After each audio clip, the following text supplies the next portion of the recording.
جو ادھر سے افغانستان سے دہشت گردی آ رہی تھی غنی حکومت کے دوران میں، جس میں آئیسل بھی تھی، جس میں ٹی ٹی پی بھی تھی، جس میں بی ایل اے بھی تھا، انہوں نے فیصلہ کیا ہم آپ کی پوری طرح مدد کریں گے۔ بدقسمتی سے ہمیں اتنا ٹائم نہیں ملا، ہماری حکومت چلی گئی، اور اس کے بعد یہ جو لوگ آئے اوپر بیٹھے ہوئے، انہوں نے سوچا ہی نہیں، اس طرف ٹائم ہی نہیں دیا۔ آج اگر بلاول یہ کہہ رہا ہے کہ جی ہم وہاں اندر افغانستان میں دہشت گردوں کے پیچھے جا سکتے ہیں، تو سب سے پہلا تو سوال اس کا ہے کہ یہ کتنی دفعہ افغانستان گیا ہے؟ ساری دنیا کے چکر مارے، کسی فورن منسٹر نے اس ملک کا اتنا پیسہ نہیں خرچ کیا دنیا کے چکر مارنے میں، اور خاص طور پہ امریکہ کا کسی نے اتنا پیسہ نہیں خرچ کیا۔ ایک دفعہ بھی یہ کابل گیا جب کہ ہمارا 2500 کلومیٹر کا بارڈر ہے، اور جب کہ ایک نئی حکومت آئی تھی جو پرو پاکستان تھی، جو غنی حکومت تھی، وہ پرو انڈیا تھی۔ میں نے کانفرنسز کے اندر اس کو دیکھا جس طرح یہ ہاتھ باندھ کے کھڑا ہوتا تھا نریندر مودی کے سامنے، اور میں آخری کانفرنس جو تاشقند میں ہوئی تھی، جدھر ہندوستان بھی تھا اور ریپرزینٹیڈ، اور ادھر افغانستان بھی تھا، حالانکہ میں نے پوری کوشش کی ان سے اچھے تعلقات کرنے کی، میں گیا بھی کابل پریزیڈنٹ غنی سے بات چیت کرنے کے لیے، ان کو احساس دلوانے کے لیے کہ ہم تو جو بھی حکومت ہوگی افغانستان، ہم نے ان سے اچھے تعلقات رکھنے۔ اس کو پاکستان بھی بلایا، اس کے باوجود اس نے سب کے سامنے کھڑے ہو کے کہا کہ پاکستان نے 10,000 اپنے، اس نے ورڈ یوز کیا تھا، ہم نے لوگ بھیجے ہیں، ملیٹنٹس بھیجے ہیں جو مدد کریں افغانستان کے طالبان کی۔ سب کے سامنے جھوٹ بولا اس نے، تو وہ کھل کے ہمارے اگینسٹ تھا۔ ان کا جو سیکیورٹی ایڈوائزر تھا، وہ ہر روز پاکستان کے خلاف سٹیٹمنٹ دیتا تھا۔ کوئی ادھر سے ہمیں مدد نہیں ملتی تھی جب یہاں کوئی بھی دہشت گردی ہوتی تھی۔ تو یہ جب حکومت چینج ہوئی تو ہمیں تو انہوں نے پوری کوآپریشن کا کہا، اور ہمیں اس وقت چاہیے تھا کہ ہم پورا فائدہ اٹھاتے، اور جو بھی ہمارے مسئلے ہیں افغانستان کے، ہم سارٹ آؤٹ کر لیتے، اور وہ تیار تھے۔ جب سے یہ حکومت آئی ہے ان کو ٹائم ہی نہیں ملا۔ میں پھر سے کہتا ہوں کہ یہ ہر وقت ہر دوسرے دن امریکہ پہنچا ہوتا ہے بلاول، یہ کتنی دفعہ کابل گیا۔ ہمیں چاہیے تھا کہ ہم وہ سارا ایریا جو ہمیں مسئلے بنے ہوئے ہیں دہشت گردی کو، اس کو ختم کرتے، نہ اس کے پاس ٹائم تھا، کیونکہ اور یا پھر اس کے جو ماسٹرز تھے، اس کے آقا تھے، ان سے اجازت نہیں ملی، نہ ہی ان کو اجازت ملی جو ہم نے روس سے سستا تیل بات کر کے آ گئے تھے۔ صدر پوٹن نے ہمیں کہہ دیا تھا، میٹنگ ہو گئی تھی پاکستان کی انرجی منسٹر اور ان کے انرجی منسٹر کی، لیکن ان کے ڈر سے، اپنے آقاؤں کے ڈر سے، نہ یہ روس سے تیل لیا ہم نے، جبکہ تیل کی قیمت $110 پہ پہنچی ہوئی تھی، اور ہندوستان نے 40% کنسیشن کے اوپر روس سے تیل لیا، جبکہ وہ امریکہ کا ایلائی ہے، ان کی اسٹریٹجک پارٹنرشپ کے اندر ہے، اور نہ ہی ان کے ڈر سے نہ یہ وہاں گیا۔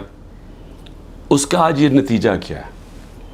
نتیجہ یہ ہے کہ ہمارے آج وہ تعلقات ہیں کہ ہم ادھر پہنچ گئے ہیں کہ ہم افغانستان کو اب یہ جو حملہ ہوتا ہے ہم ان کے اوپر ڈال رہے ہیں۔ ہم نے صحیح معنی میں کوشش کی نہیں اس وقت کہ ہم یہ اب جو ٹرانزیشن ہے اس کا فائدہ اٹھاتے ہوئے، ایک وہ حکومت جو ہمارے خلاف نہیں ہے، ہم اس کا فائدہ اٹھاتے ہوئے اپنے یہ مسئلہ حل کر دیتے، اور میں آپ کو یقین دلاتا ہوں کہ یہ مسئلہ حل ہو سکتا تھا۔ اب اس کا فال آؤٹ کیا ہے؟ فال آؤٹ یہ ہے کہ مولانا فضل الرحمان نے سٹیٹمنٹ دی۔ فضل الرحمان کہتا ہے کہ جی ہماری ایجنسیز سوئی ہوئی تھیں۔ فضل الرحمان صاحب، جب ہم اتنی دیر سے کہہ رہے ہیں کہ جو 636 پختونخوا کے اندر دہشت گردی کے واقعے ہوئے ہیں، ہم کہتے جا رہے ہیں کہ ایجنسیز کا ٹائم بجائے انٹیلیجنس، اصل میں تو دہشت گردی انٹیلیجنس ایجنسیز لڑتی ہیں، بجائے ادھر ٹائم دینے کہ وہ تو صرف تحریک انصاف کو ختم کرنے کی کوشش میں تھے. جو تحریک انصاف کے گھروں میں رشتہ داروں کو اٹھایا جا رہا ہے, ان کو ٹریک کیا جا رہا ہے, ان کے فون کو ٹریک کیے جا رہے ہیں, جیو فینسنگ کی جا رہی ہے, جس طرح ہم کوئی غیر ملکی, ہم کوئی دشمن ہیں. اور وہ جو کام کرنے والا تھا وہ کام کیا نہیں. اس سے بڑھتی جا رہی ہے ساری دہشت گردی, اور خاص طور پہ پختونخوا کی پولیس کے اوپر, اسپیشلی جو پولیس کے اوپر اب اس وقت ان کا شہادتیں ہو رہی ہیں. اب اس کا کون ذمہ دار ہوگا؟ لیکن اس سے اور بھی آگے چلیں, جو پختونخوا کے لوگوں کے اندر اس وقت غصہ ہے. پی ٹی ایم کیوں بنی تھی؟ پی ٹی ایم یہ بنی تھی کہ جو ساری لڑائی, جو وار آن ٹیرر اصل تو قبائلی علاقے میں وہ اجڑ گیا, لوگوں کے گھر تباہ ہو گئے, زکوٰۃ دینے والے ہو گئے, وہ سارے لوگ نقل مکانی کرنی پڑی, لوگ اپنے گھروں سے نکل گئے, گھر جب واپس گئے گھروں میں بچا کچھ نہیں تھا. سوات کے لوگوں سے, ملاکنڈ کے لوگوں سے بھی یہی ہوا. وہ جب سارے نکلے وہاں سے باہر, جب تک واپس گئے وہ بھی زکوٰۃ دینے والے, زکوٰۃ لینے والے بن گئے. تو سب کو وہ یاد ہے, بڑی تکلیفیں انہوں نے اٹھائی, قربانیوں تو ساری اس علاقے نے دی. سب سے زیادہ جو ایک تو آپریشنز میں طالبان اور ملٹری کے بیچ میں بیچارے وہ پس گئے, اوپر سے ڈرون اٹیکس, 400 ڈرون اٹیکس کر دیے. ڈرون اٹیکس کا بھی جو سارا جو بدلہ لیا جاتا تھا وہ پاکستانی فوجیوں کے ساتھ اور پولیس کے اوپر, دونوں طرف پاکستانیوں کو نقصان ہو رہا تھا.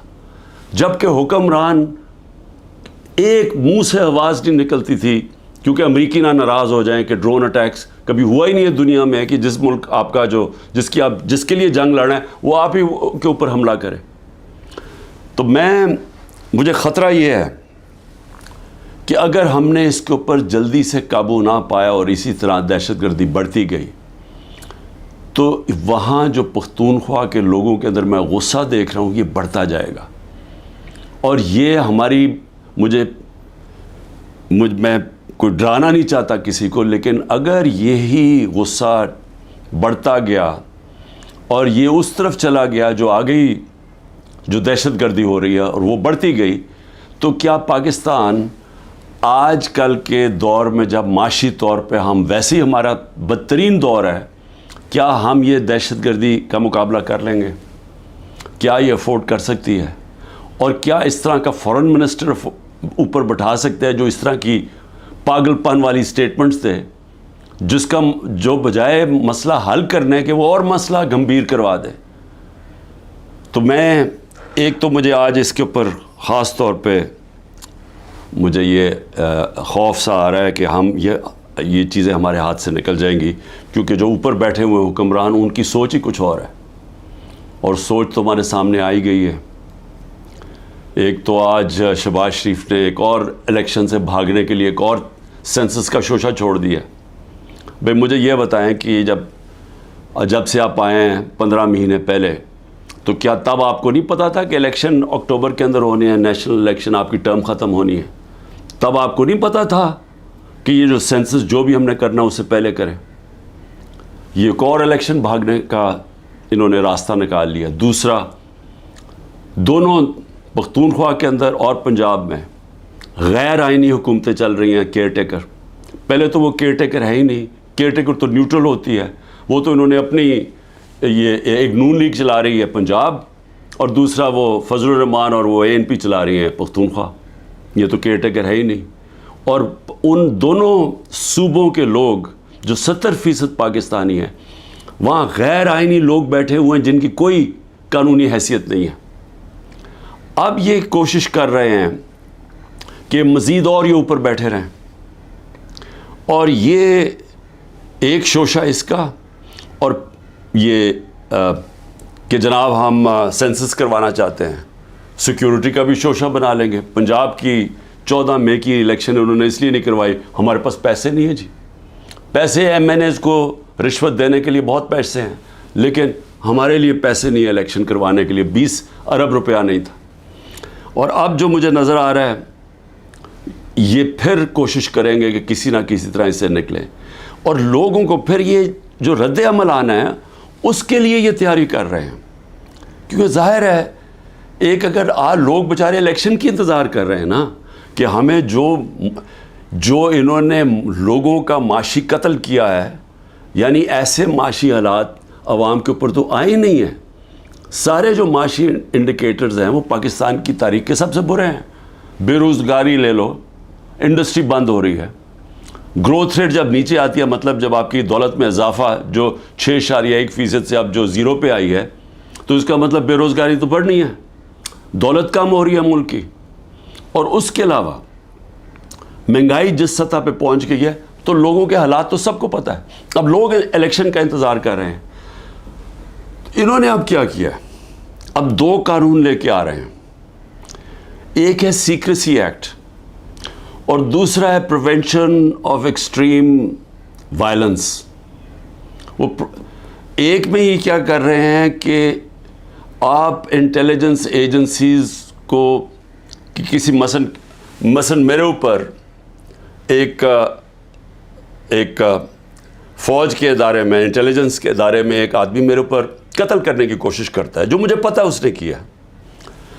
میں نے اگر اس کا نام لے لیا تو ویسے ابھی انہوں نے میرے اوپر غداری کا کیس کر دیا ہے کہ یعنی میری جرت کیسے پڑ گئی کہ میں نے اس کا نام لے لیا FIR کے اندر. وہ FIR بھی نہیں ہوئی تو میں غدار بن گیا ہوں.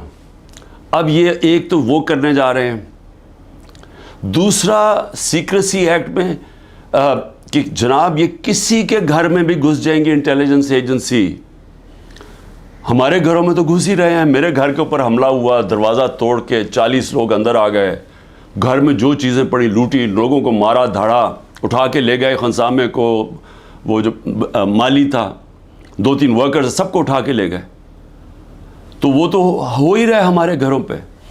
اب یہ فیصلہ کیا کسی کے گھر میں بھی یہ جا سکتے ہیں کہ کسی کے گھر میں بھی جائیں گے، کہیں جی ہم سرچ وارنٹ کے بغیر اندر گھسیں گے، کوئی چیز بھی اٹھا لیں گے. میرے گھر جب آئے تھے تو اسلحہ چھوڑ کے چلے گئے کہ جی اسلحہ ملا ہمیں یہاں سے. اور وہ سوشل میڈیا پہ دکھا رہے ہیں کہ لے کے جا رہے ہیں اپنی قمیضوں کے نیچے اسلحہ، اور وہاں اوپر چھوڑ کے چلے گئے. اور اب یہ کچھ بھی کر سکتے ہیں. تو یہ تو کسی کے گھر میں گھس کے توڑ کے چیزیں اچھا لوٹتے ہیں، چیزیں چوری کر کے لے جاتے ہیں. تو اب تو اس کو قانون بنانا چاہتے ہیں کہ کہیں بھی جا سکتے ہیں.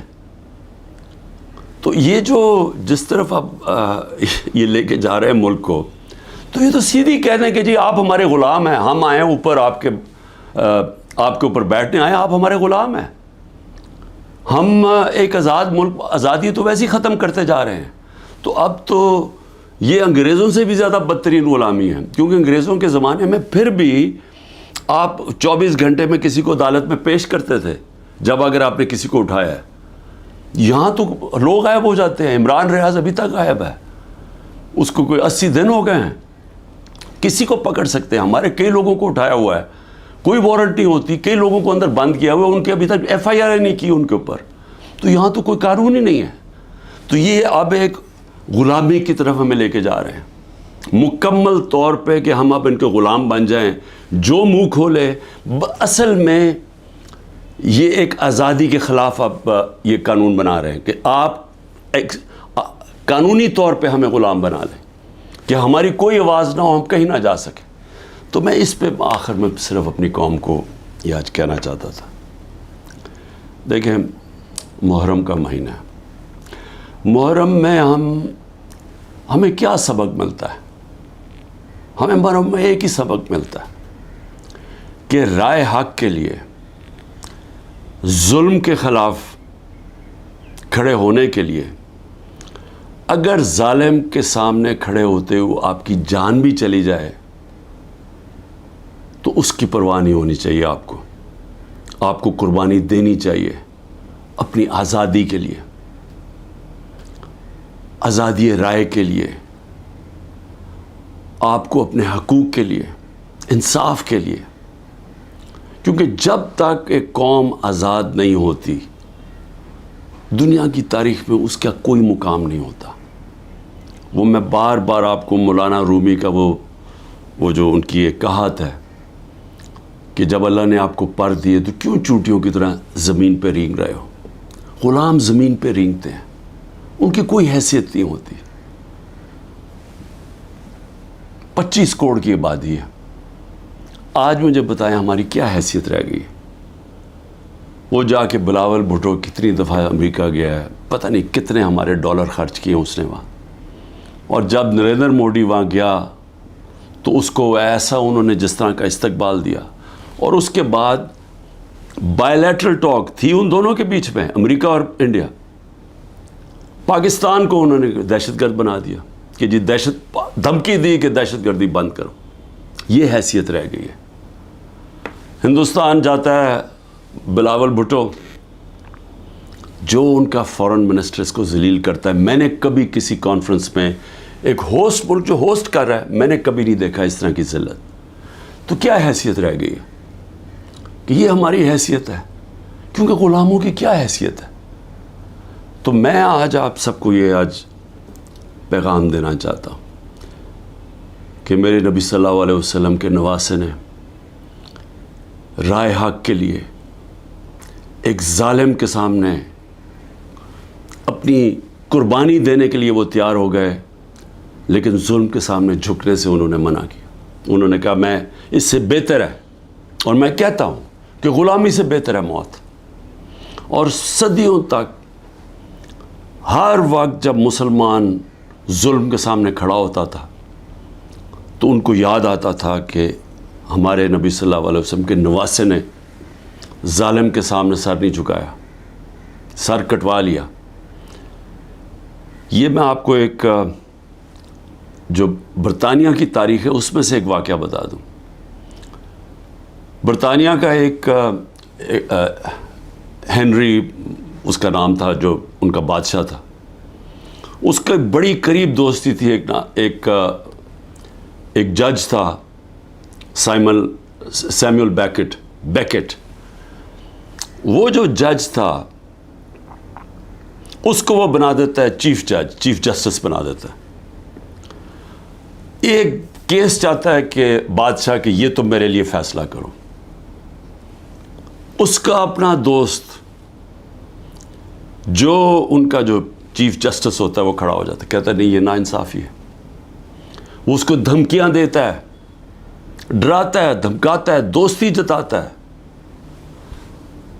سیمول بیکٹ کہتا ہے میں ناانصافی نہیں کر سکتا. آخر میں اس کو پھانسی دلوا دیتا ہے. وہ پیچھے نہیں ہٹتا, مرنے کے لیے تیار ہو جاتا. برطانیہ کے جج سارا جسٹس سسٹم یاد رکھتا ہے اس آدمی کو. صدیوں تک جب بھی جج کھڑا ہوتا تھا تو اس کے بھی ذہن میں آتا تھا کہ سیمول بیکٹ تھا. پاکستان میں ججز دیکھیں, ہمارے ججز جسٹس کورنیلیس مسلمان تو نہیں تھے. سب جوڈیشری ان کو یاد کرتی ہے, رسپیکٹ کرتی ہے. سب کو پتا تھا کہ انصاف کے لیے کھڑے ہوتے ہیں. آج بھی وہی دن ہے. ہمارے ججز کے بیچ میں نظر آ رہا ہے کہ ایک دو ججز کھڑے ہو گئے ہیں اس ظلم کے نظام پہ, دھمکیوں کے باوجود وہ کھڑے ہو گئے کہ لوگوں کے انسانی حقوق کے لیے. اور وہ لوگ یاد کر رہے ہیں ان کو, گھروں میں ان کی بات ہو رہی ہے. میں آج اپنی جوڈیشری کو کہنا چاہتا ہوں کہ یہ ملک کو بالکل غلامی سے بچانے کے لیے آپ روک سکتے ہیں. ہم تو کھڑے ہیں. میں تو آپ کو یہ واضح کر دوں کہ میں جب تک زندہ ہوں میں نے تو اسے قبول نہیں کرنا کبھی, اس ظلم کو, نہ اس غلامی کو. لیکن میں اپنی جوڈیشری سے کہتا ہوں کہ یہ وقت ہے, آپ میں سے وہ لوگ ہیں جو ایک وقت یاد رکھیں گے, جو نام ہوگا کہ جی وہ دیکھیں وہ آدمی جب یہ ملک کو غلامی کی طرف لے کے جا رہے تھے, ملٹری کورٹس کی طرف لے کے جا رہے تھے, کہ جن لوگوں کے گھروں میں گھس کے عورتوں کو, بچوں کو اٹھا کے لے جاتے ہیں, گھر لوٹ لیتے ہیں, رشتہ داروں کو. کلیکٹیو پنشمنٹ صرف اسرائیل دیتا ہے فلسطینیوں کے خلاف, مقبوضہ کشمیر میں کشمیریوں کے خلاف دیتے ہیں. FCR جو تھی جب انگریز حکمران تھا وہ دیتا تھا قبائلی علاقے کے لوگوں کو کلیکٹیو پنشمنٹ, کہ ایک فرد اگر نہیں ہے تو اس کے رشتہ دار پکڑ کے لے جا جاتے تھے. لیکن آزاد معاشروں میں کوئی کلیکٹیو پنشمنٹ نہیں ہوتی, اور یہ ہمارے یہاں کھلے عام ہو رہی ہے. بچوں کو اٹھا کے لے جاتے ہیں, رشتہ داروں کو لے جاتے ہیں. تو میں اپنی جوڈیشری کو کہتا ہوں کہ دیکھیں یہ ساری قوم آپ کی طرف دیکھ رہی ہے. جو آپ میں سے سٹینڈ لیتا جاتا ہے، انصاف کے لیے کھڑا ہوتا ہے، لوگوں کی آزادی کے لیے، لوگ اس کو ہمیشہ یاد رکھیں گے. لیکن ان کو بھی دیکھ رہے ہیں، جو وہ کہتے ہیں نا، وہ طفل کیا کرے گا جو گھٹنوں کے بل چلے، جو پہلے ہی سے گرے ہوئے ہیں، طاقت کے سامنے سر جھکا کے بیٹھے ہوئے ہیں. ان کو بھی، ان ججز کو بھی لوگ دیکھ رہے ہیں، ان صحافیوں کو لوگ دیکھ رہے ہیں. ارشد شریف ہمیشہ یاد رہے گا اس قوم کو کہ اس نے بجائے یہ کہ اپنے ضمیر کا سودا کرے، وہ ملک چھوڑ کے چلا گیا اور وہاں اس کو شہید کیا گیا. 4 آج ہمارے بڑے بڑے صحافی ملک سے باہر بیٹھے ہوئے ہیں بجائے یہ کہ وہ اپنے ضمیر کا سودا کریں. اور یہاں ایسے لوگ ہیں جن کو انہوں نے جیلوں میں ڈالا ہے، غلام حسین، اوریہ مقبول جان، سمیع ابراہیم، ایاز امیر. یہ لوگ ان کو یاد رکھیں گے کہ انہوں نے ضمیر کا سودا نہیں کیا، یہ کھڑے ہوئے رائے حق پہ لیے. اور یہی ہوتا ہے فرق انسانوں میں. یہ ہے سارے اللہ کے نبی انصاف کے لیے سٹینڈ لیے، انہوں نے مشکلیں برداشت کی. ہمارے نبی صلی اللہ علیہ وسلم کتنی مشکلیں برداشت کی انہوں نے مکہ میں، جب ان کی آزادی رائے لی گئے کہ ایک خدا ہے. کتنی مشکلیں انہوں نے اٹھائیں. لیکن ہم ہمیشہ ان کو، اور ہمیں اللہ کہتا ہے ان کے راستے پہ چلو، اور ہم یہاں ظلم کے سامنے گھٹنے ٹیک کے بیٹھے ہوئے ہیں اور دیکھ رہے ہیں تماشا کہ سارا ملک کا اوپر گند اوپر بٹھا دیا، اور ہمیں کہہ رہے ہیں کہ جی اگر آپ منہ کھولیں گے تو آپ کے گھر توڑ دیں گے، آپ کو جیلوں میں ڈال دیں گے، آپ کو ملٹری کورٹس میں ٹرائی کریں گے. اور ہمیں ڈرا کے جناب کے بھیڑ بکریوں کی طرح ہمیں رکھنا چاہتے ہیں. یہ ہے وقت سٹینڈ لینے کا. اور میں سب سے زیادہ آخر میں اپنی پارٹی کا، کہ میری پارٹی کا یہ مشکل وقت جو آیا، ایک طرح میں اللہ کا شکر کرتا ہوں کہ مجھے پہلی دفعہ نظر آیا اپنے لوگوں کا کہ کون کتنے پانی میں تھا، کس کا کتنا نظریہ تھا، کون اپرچونسٹ تھے، اور جن کو میں بالکل نہیں سمجھ رہا تھا کہ وہ ایسے سٹینڈ لینے کے قابل ہیں، کھڑے ہو گئے. وہ مشکل وقت کے سامنے کھڑے ہو گئے. میری نہیں، وہ نیچرل لیڈرز بن رہے ہیں اب. اور انشاءاللہ اس پارٹی میں الیکشن کرواؤں گا پہلے موقع پہ. نیشنل لیڈرشپ، نیچرل ہماری پولیٹیکل لیڈرشپ نکلے گی، اور یہ ہوگی انشاءاللہ وہ اصل تحریک انصاف جو اس ملک کے اندر، جو 27 سال پہلے میں نکلا تھا، انصاف کا، عدل اور انصاف اس ملک میں سب سے پہلے قائم کریں گے. پھر یہ ملک خوشحال ہوگا.